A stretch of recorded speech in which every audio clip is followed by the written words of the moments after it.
let's talk about Spanish. So does the Spanish language develop the same way as English? Like, I know there are certain sounds, for example, that babies gravitate towards and learn faster in English because they're easier somehow. Is that, are these the same in Spanish, or like, does it develop differently in Spanish? Like, how does that work? Yeah, that's a great question. So Spanish and English in general, like from a zoomed out lens, develop very similarly. Oh, milestones like by age 1, they're starting their first word, they're starting making phrases by age 2. Those are pretty much the same in Spanish and English. And the same for like a child who's being raised speaking both. Also very similar. So those milestones that you see around there where, by this age, we expect this, pretty much the same in Spanish, English. Okay. Obviously with their specific, the syntax is different. We have different rules, but overall those milestones are very similar in both. Same with the sound. So I wish I had a visual. There is a visual that you can find online. There's a Venn diagram of the sounds in Spanish that are only in Spanish, only exist in Spanish, and sounds that only exist in English, and then the sounds that are shared. Most of them are shared. Most of the sounds between both languages are shared.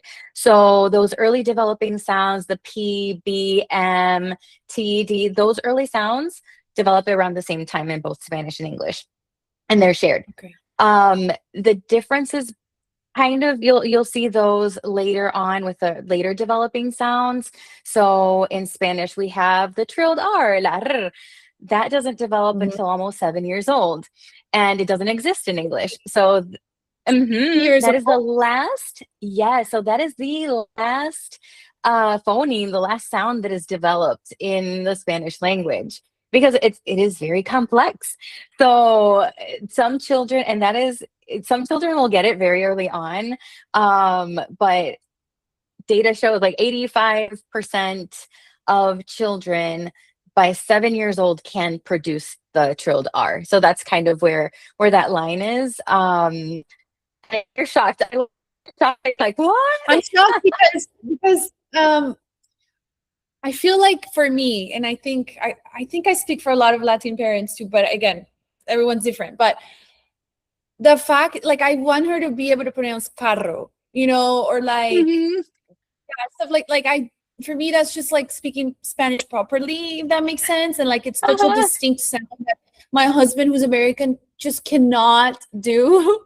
Like, he cannot pronounce the R the same way. And so I'm like equating, I guess until today, equating a little bit of like, I'm succeeding in Spanish if she's able to kind of like pronounce it properly, I guess, like, and so I'm like continuously like being like carro, like, or, and not to say, again, like, and I talk about this a lot because I have the privilege to speak to like people like you who are experts. Like, you don't need perfect grammar, you don't need perfect pronunciation. Like, that's all you need is to like really like expose your child to the language. So even if you yourself cannot say the R because maybe you grew up here and you didn't like pronounce it that much, it doesn't matter. It's still like the fact that your child knows what carro is and they say carro or whatever, it's fine. But for me, it's like that sound, and I'm like, okay, I'm gonna try to like really like drill it, and I'm like shocked that it's not early. Like, she's so I guess like how does it work then? Like, do you just expose them to the sounds a lot, or like how do they pick them up? Like, how do you make sure that that this is something they acquire or learn? It sounds like what you are doing is exactly what you should be doing. You are, divide the word in syllables, so it's easier, like you said, carro, oh, tiene la r, and then you can talk about, oh, que otros sonidos, what other words have that r sound? Oh, rojo, just working on the awareness, like that's like the phonological awareness, working on that of like identifying like, oh, rojo, rápido, oh, these all start with that same sound. That is going to make a lot of difference. Just of being aware of it, because motorically, like her mouth might not be ready to do that. Like her muscles might not be ready to do that yet, because it just takes a while. And what you mentioned of your husband, you mentioned your husband not being able to do it, the R, was Yes. it? Yeah, he's Well, American. that's He a did, great he doesn't. example. Yeah. So that's a great example of how complex that sound is, that even an adult, when you're explaining, okay, you put your tongue here, then the air comes out. Even if you explain everything, like it's very complex, and they're an adult and they understand, and they still can't do it. So that kind of gives you an idea of like how complex it is and why, it takes so long to develop. Wow. Okay, so you're saying, so what I heard is the language milestones are the same in both languages, and Mhm, most sounds are the same, and the sounds mhm. are still that are easier in English because most of them are the same in Spanish are still going to probably be the same in Spanish as well, right? So it's like kind of, so to start saying, like if they're learning both English and Spanish, the words and like the sounds of the words are probably going to be similar because the sounds that are easiest are the same in both. Or the yes, yes. So those first developing sounds, early developing sounds are pretty much shared. Um, Another thing that's obviously different is, when we go into the details of like grammar, and like those verb tenses in Spanish are very different than in English. So that's where kind of, you know, as they're growing up and depending on their level of exposure to each language, you might see some errors with like articles, que, if they say la niño, or and you might see some, especially when they're growing up surrounded by English, and Yeah. maybe they're not in school, the schooling isn't in Spanish. You might see some of these errors where they tend to be typical, and same in Spanish influenced English. So if they're speaking English, you will see some interference of their Spanish, and that could be typical, because they're just growing with both of them, especially in the earlier years. They're figuring out two systems. So Mhm. they are figuring out the rules of two very different, the sounds are very similar, but when you talk about the grammar and the syntax, they are pretty different. So it does take time. It takes intentional exposure to each language. So there are some errors that will be typical. And that's where someone like me will come in, like if there are concerns, to really dig deep into that and be like, is this part of a language disorder, or is this just the two languages like intermingling? Yeah. And what you're raising your own child bilingual as well. So what do you like? What are your top 3 strategies that you use to do it properly? And also because you have all this knowledge and like clinically how to do it and how to make sure that the sounds that she like grows up speaking it properly. And like, why can you tell moms listening right now, or dads, like, or caregivers in general, like it could be the nanny also that's Mm-hmm. like teaching your child in Spanish. So like, what should you do throughout the day to like make sure that Spanish is transferred properly and they like hear it and learn it? So before going into strategies, I feel like the first thing you have to know is like, what is your goal? And Mm. like, do you want a child that is like almost native level, a native Mm. level speaker of both languages? Do you want them to be conversational? Do you want them to know their culture? I feel like there are lots of conversations and just thoughts that have to go into it, of knowing like, what is your goal? Because that will guide your strategies. In Mm. my case, my goal, and I've had to like temper my expectations as well, because I don't have family here. So it's just, I am the Yeah. one who is like the Spanish input. But my goal is that my children are proud of their culture and their heritage, that they know the language, and that they can communicate with my family. That when we Yeah. go to Puerto Rico to visit my family, I want them to be able to speak the language, to not have to force my parents to, to speak English to them. I want to communicate in that language. I know that it's not realistic to expect them to be native, like native level speakers and academics in Spanish, that would be cool if we got to that point, but like, that's my goal. So that has informed my strategy. So there's more than just one way of raising a bilingual child. You can do one parent, one language, where one parent speaks one language, the other one speaks the other one. That's what we do in our case, because my husband does not speak Spanish.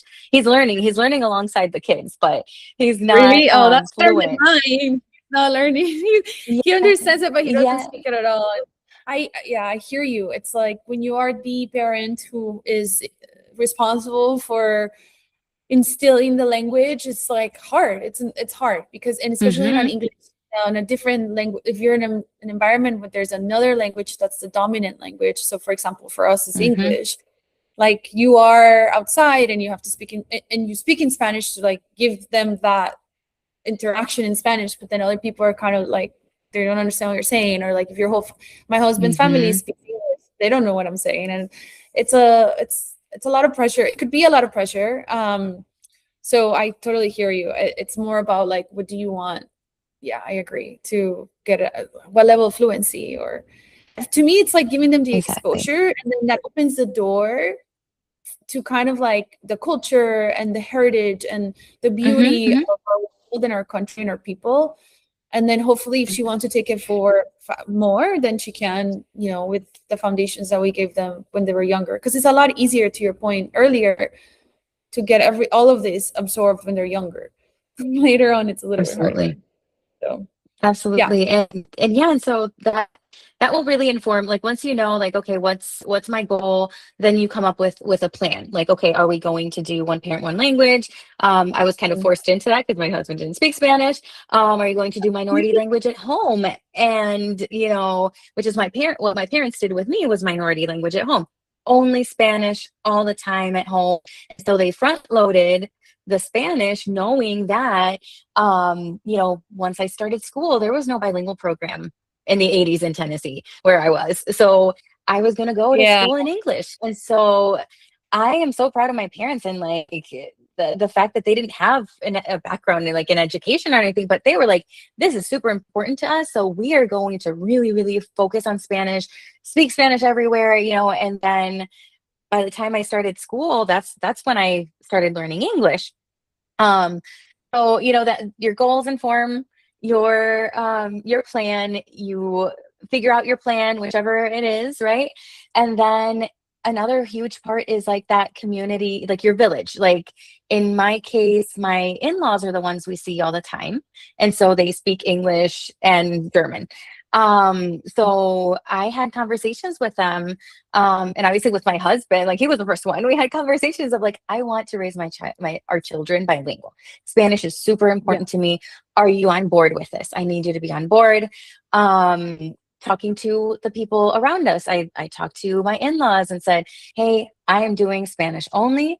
I do not mean any, I don't want you to be offended. I'm not trying to be rude when you're in our home, but I will always speak Spanish to our children. And it's, kind of like setting that groundwork, that because sometimes there are those issues where it's like, oh, are you talking about me? It's happened in other social situations where, you're like, no, I'm not talking about you. I'm just talking to my kid. So kind of creating that foundation of like, I'm setting myself up and my children up for success as best as I can with all these things. And then, and then just the intentional communication of like, books in Spanish, any screen time in Spanish. Like if that's your goal, if that's like, we're doing it, there is a certain level of intentionality that you have to keep, because it's an uphill battle, to keep that minority language alive. Yeah, to keep like the quantity and the quality too. Like it's not just saying it every day, but also kind of like exposing them to different vocabulary and different situations. And yeah, I totally agree with the community aspect as well. Like we would, if there's a dentist appointment and the dentist speaks Spanish, I'm gonna have the dentist appointment in Spanish. If there's anyone who speaks Spanish, I will switch to that so that Olivia gets those like daily interactions. And also because I think that also shows the child that the language has social importance as well. And so it's like starts to be like, they understand that it can be used as well, like outside of the home, if that makes sense. Although that's not the most important, but just little details like that. Oh, So you're yeah. not the one, you know? Yeah, Okay. that's a great point. No, go ahead. Oh, no, that's a great point. The social importance is actually really important. Like what you said, them seeing, especially if you're in that one parent language world, them seeing that it's not mama who speaks, and that's why it's important, or to talk to, grandpa, abuelitos. It's that, this can be a bridge in the community too. There are people at the grocery store that is a really, really great point, and that is really important. Yeah. I sneak, if I think you speak Spanish, I will ask. Just like, it's me like, too. my mission every day when I'm with Olivia. Yes. And speaking of resources, I know that I'm super excited. I want to hear about, I know you're an author. So tell me a little, so two questions for you. One, okay, you're an SLP bilingual, and you're also an author. You created your own line of books. So first is like, what do you actually look for when evaluating whether a book or resource is genuinely useful, like for bilingual Spanish language development, versus just like labeling themselves as bilingual in name? And then two, I would love to hear about your books and like where they are, where we can find them. And I know they're specifically like for vocabulary, for like Boricua vocabulary, like from Puerto Rico, but just curious, like, your thoughts there, like what gap you were feeling. And yeah, just congrats. That's super exciting as well to like have something created by an expert for people like us to keep that culture alive. So thank you. So what do I look for? Number one, I try to find books that were written in Spanish by Latino authors, by Hispanic authors. Because there's that cultural, it's not just the language, like we've been chatting, like we've touched upon this a couple of times. It's that cultural aspect too that's important, and you don't get that from translated books all the time. But there are books that are windows and others that are mirrors. So like definitely the ones that I want them to reflect our culture, different Latino cultures too. So I will look at that by Hispanic Latino authors. If they are translated, I try to find books that are translated by a native speaker. So it's not just like, so I've seen many like not great translations where like you're reading it and it just feels clunky, and and like you're like, oh no, and I end up just like translating it on my own on the fly, because it's just like, this doesn't work. So that it's not a word for word translation, and you can tell when it wasn't a native speaker or someone with like a very deep understanding of language. So I think those are like the two main areas, and obviously just diverse books. That's where it's okay. It won't be a Hispanic author necessarily, but then we have a really good translation then, and we're exposing to different cultures and different communities, but we need a good translation then. So I think those are like the two main things that I look for. Before you, like, just a comment on that, I totally agree with you. I've seen it where I'm like, this is so weird to read. Like, it's an English first story, and then someone translates it, and it shouldn't be word for word or even like idea to idea, because the way you can express it in Spanish truly could be totally different. And Spanish is a romantic language, so there's lots of ways that you can skin the cat, as they say. And one little detail, like one example, like there, for example, is like, some of the books written in English have names that are very much English names. Like, for example, like, and again, like, for me, it's just like, it's just hard to pronounce in Spanish. For example, like my name, Ashley, when I grew up in Colombia, like people couldn't really pronounce it. It was like not really like a name you find in Latin America. And so when you have books where like the main character is, for example, an Ashley, and it's in Spanish, like Ashley fue a comer, like even just that, like the name of the characters themselves, like don't necessarily reflect like what you would read from, like characters in Latin America, or So Mm-hmm. even that is interesting, like even just like the names of the characters and like how they're just really not reflective of like actually what you would find like a a Latin American author like write. So I also tend to try to find directly from the publishing houses in Latin America, which is not necessarily so It is yeah, not. it's interesting. Yeah, It's yeah. And so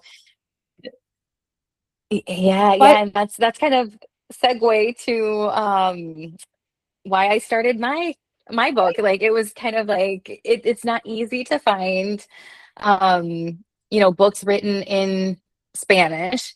There are more, and I love that like I'm seeing more and more publishers coming out and more authors coming out, and like that's amazing.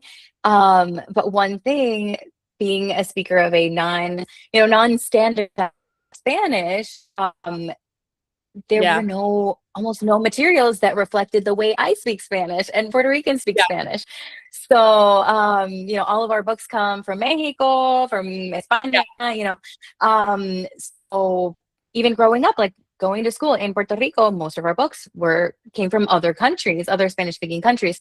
So, I had like experience with my own child, with my oldest, where he went to a daycare that was a Spanish immersion daycare. And so all the teachers are native speakers from different countries. And so most of his teachers were from Mexico or Colombia. And, he's learning different words that weren't the same as what I spoke at home. And so oh my goodness, morado, so like purple, right? Morado. So he learned morado at school, and we say violeta for purple. We're like, I oh, see. violeta. And so he's like, no, mama, es morado. It's morado. I'm like, Yeah. no, pero we say violeta too, or like banana, era banana o banano. Sus maestros dicen banano, and Yes. we say guineo. And so he'd be like, no, Yes. banana o banano or cambur, because he had a teacher from Yes. Venezuela. He's like, and oh Yes. yeah, and the teacher calls it cambur, and so it's beautiful. I love that about Spanish. That's so rich and so varied.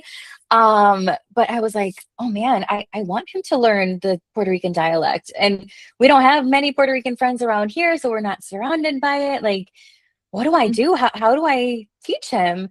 And I started looking for books. I'm like, oh, maybe I can find some books or resources that have Puerto Rican Spanish. I could not find any. I found one. And so being resourceful as I am, and I make a lot of stuff for my students at school, I was like, well, you know what? I'm just going to make my own then. I'm just going to make some little flashcards for him. And, with the Puerto Rican words and how everything started, I posted on TikTok a couple of videos like with the flashcards, and people are like, oh my God, where can I get those? I'm a Boricua living in the States or like living in Japan and like world. And like, Yeah. we need these to teach our kids. And so that Yeah. like exploded, and I was like, okay, I'm going to figure out how to sell these and like make them. And so I went down that road of publishing my own stuff, and it's been great. I've been able to connect with so many people who are Puerto Rican, like living all around the world, who really saw the value in that, and just keeping our dialect alive. And like, it's important for them to know how things are called in other countries and like in their community, obviously, but also just like, hey, FYI, we can also call it this way, and that's okay. Yeah. Oh, that's so wonderful, because it's something that you yourself needed and you created the solution for it. It's deeply personal, but it's also global enough that a lot of other people are feeling that pain. So it's so great. And it's so interesting that you say that, because we have a bilingual, like baby's first food bilingual placemat when you eat, and we have different fruits and vegetables in it. And yeah, it was like, it was a lot of work to kind of decide how do we say this? Because people in Latin, they're just different dialects. People, like, for example, this is not an example but bananas in our placemats. So like in Colombia we say banano, then some other places it's guinea or plátano. It was like a whole like adventure to kind of figure out like which one to go with. And even just like also like pitillo like that's a straw. Pitillo, popote. Sorbeto. My God, there's Sorbeto, like 5 we call it sorbeto. I will tell there are 11. different ways to say straw in Spanish. 11 It's ways. wild. That's Yes, insane. yes, I'm working on something along those lines soon. Okay. It's cool too. I think it also like exposes the baby or like the children to kind of like the beauty and depth of the world of the Spanish language, and like it's cool to like it's like a unknown fact, like, oh, you can say this in 11 different ways, you know. I think that's great. Okay, I guess my last question, this has been so wonderful and so helpful. Like, I mean, if another Latina mom is listening right now and she's maybe worried that she's not doing enough, like, what do you want her to know?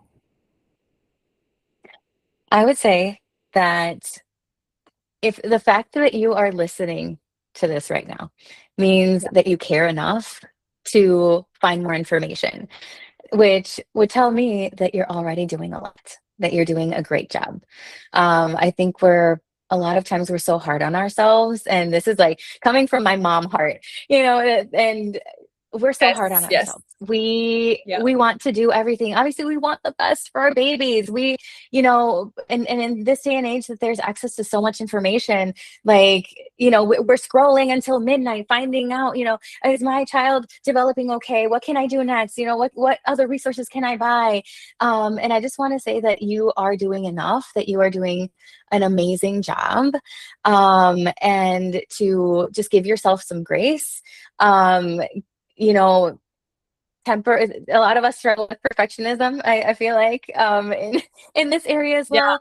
Just give yourself some grace. We're not perfect, like, we're doing a lot. You're doing enough. And just, I'm sure the fact that you're already listening tells me that you're already doing a lot. And just to keep going on. Easy, it is not easy. It is it is difficult to raise a bilingual child, but it is absolutely worth it. And you are giving your children the best gift, in my opinion, which is opening their world. You are opening their little world to so many different cultures and so many different lived experiences. You're doing an amazing thing. So, just, it's hard, but it is totally worth it. So keep doing what you're doing. Yes. Thank you so much. This was so amazing. I'm so glad. Thank you for taking the time to talk to us. And we can't wait to see what else is coming from you. We'll keep an eye out. And thank you again, Nichole. Thank you so much. Thank you so much. Thank you.